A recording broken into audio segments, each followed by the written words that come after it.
Alright, you bastards, this is Some-Belgian-prepper, and today I want to talk about why I prefer a kukri over an axe. So, the kukri is an Eastern weapon from Asia, and it's more like a bended machete in a way. How do you say this? It's a unique kind of weapon, and I've been wondering to myself, is this actually more useful than a real machete, and could it be used in my survival plans? Well, before we are going to talk about the pros and the cons, first of all, if you're interested in detective stories, there will be a link in the description to my book called Bloody Crosses. It's in Dutch, so if you're interested, take a look. So, an axe against a kukri. Why would this one be better, and why have I chosen the kukri over an axe? Well, yeah, many people would say with an axe you can do more things, but I've discovered that a kukri does even more things, and it's like with all the things, it's not the best in a specific situation, but it's good enough for different situations, and that multifunctionality is what won me over. So with an axe you can chop and you can knock with the backside. Well, with a kukri, because it's a very thick blade, if you can see, in contrary to my finger, it's a very thick blade, so you can sharpen this very often and it would not be a problem. With a chop, I will use this as a chopping device, so let's see. And what you can do is you take another piece of wood,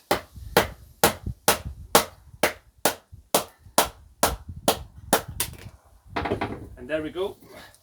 It can be used to chop wood, even perhaps with one, but it is a little bit tricky in here.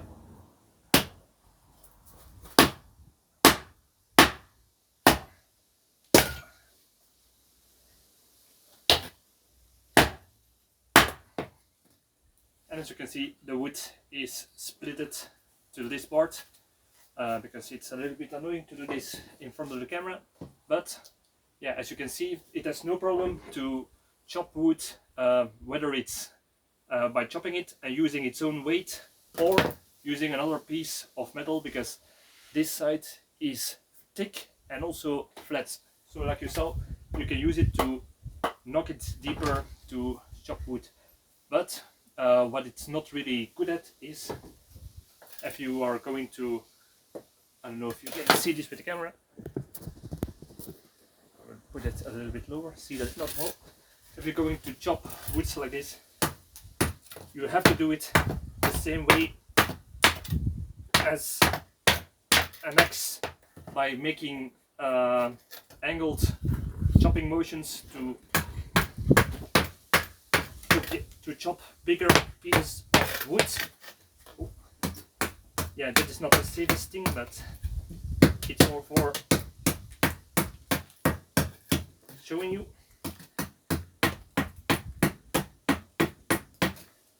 And that way you can keep on going, and that way you can chop bigger and thicker pieces of wood. And it also does it very well, but you have to use more power for it. What I also like is you can, because there is a curved inside, you can use it to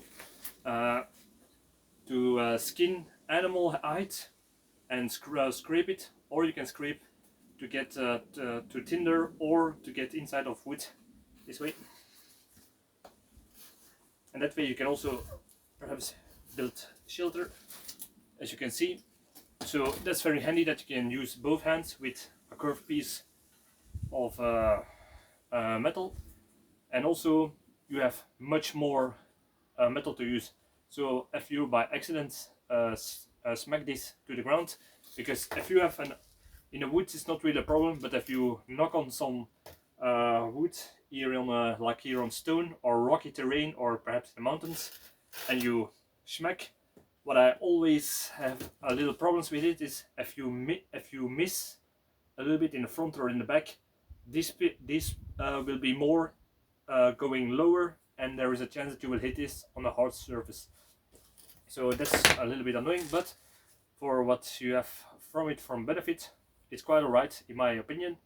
And yeah, it's not that much difference of a weight. It is yeah, it is made out of plastic, a hard plastic, and X head. And to be honest, there is not that much difference. In fact, you have more usable edge than an X, because if this is knocking wood and it will get blunt faster, here you still have more edges that you can use for different kind of how do you say this, uses that way. So weight is not really a problem. Thing is, perhaps next is more straighter to pack into your backpack, but yeah, it's not really, if you can see, that big of a difference. It's also a good self-defense tool. You can do a lot of damage with it. The Gurkhas in the British Army are known to using kukris as their melee weapon. So yeah, it's been battle tested, very easily proven, and yeah, you can also use it to get through rough terrain, to get to smack thorns and high grass, or perhaps some foliage, to create a path if you go on a bug out and going through a bug out scenario. I will show you a little bit of this cutting because I need to cut this anyway. Oh.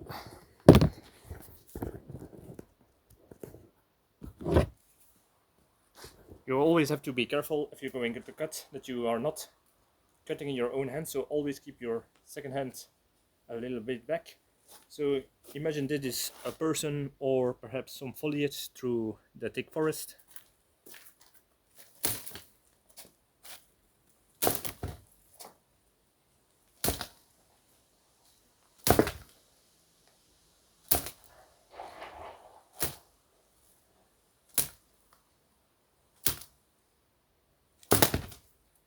So every time it was a good cut, and yeah, it's been used a lot. So yeah, what I also like in the, I will first put the camera a little bit down. There we go. What I also like in the self-defense scenario is if somebody is coming at you with perhaps with a blunt object, like a bat or something else, they want to smack at you like another machete perhaps, then you have this curved to catch it. You have something to catch it or to block it and throw it away, and that way you can strike back. So it's a handy way to catch the blade or the weapon of the opponent, put it away and quickly turn and smack it. Like I said, always keep your hands behind you if you're going to smack, so that it will not be cutting into your own fingers or for your own leg for that part. Try to learn to work with it. Yeah, that's a little bit annoying, that sound, but so alright, there's another one passing. Yeah, heavy traffic today it seems. Headed for living in the middle of nowhere. Alright, where was I?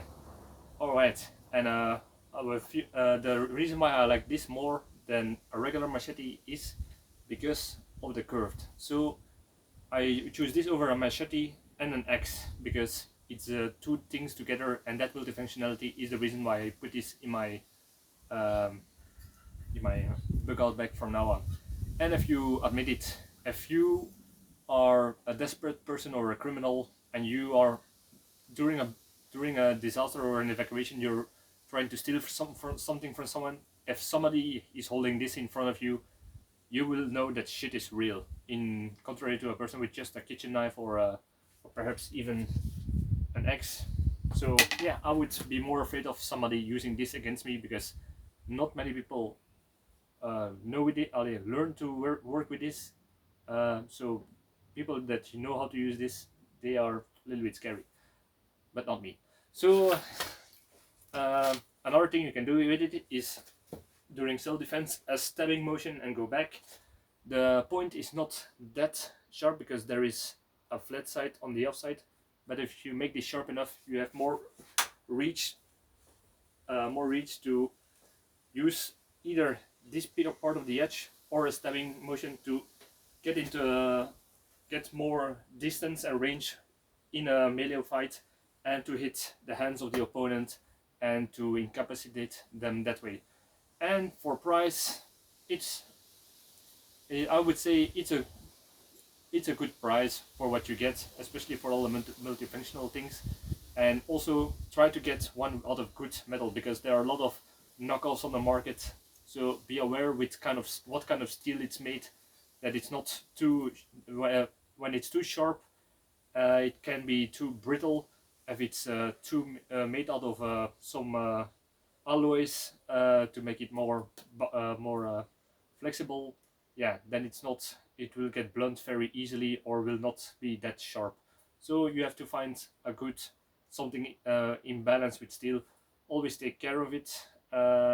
And the handle, yeah, this one is made of a plastic handle with grooves. So yeah, it's good in hand. I don't have the fear that I am going to lose it, because there's also these subtle thickenings on it, so I don't have the fear, like I said, it will get out of my hands. And you can also put a rope through it to attach it to your hands if you're going to do some climbing in trees or something to get certain branches. So that's also handy, or to not to lose it during a fight. And yeah, those are the things that I wanted to say about the kukri. Tell me about your experience with the kukri, or perhaps disadvantages from things that I have not yet noticed yet. Like, subscribe, all that good stuff, and see you in the next video. Cheers!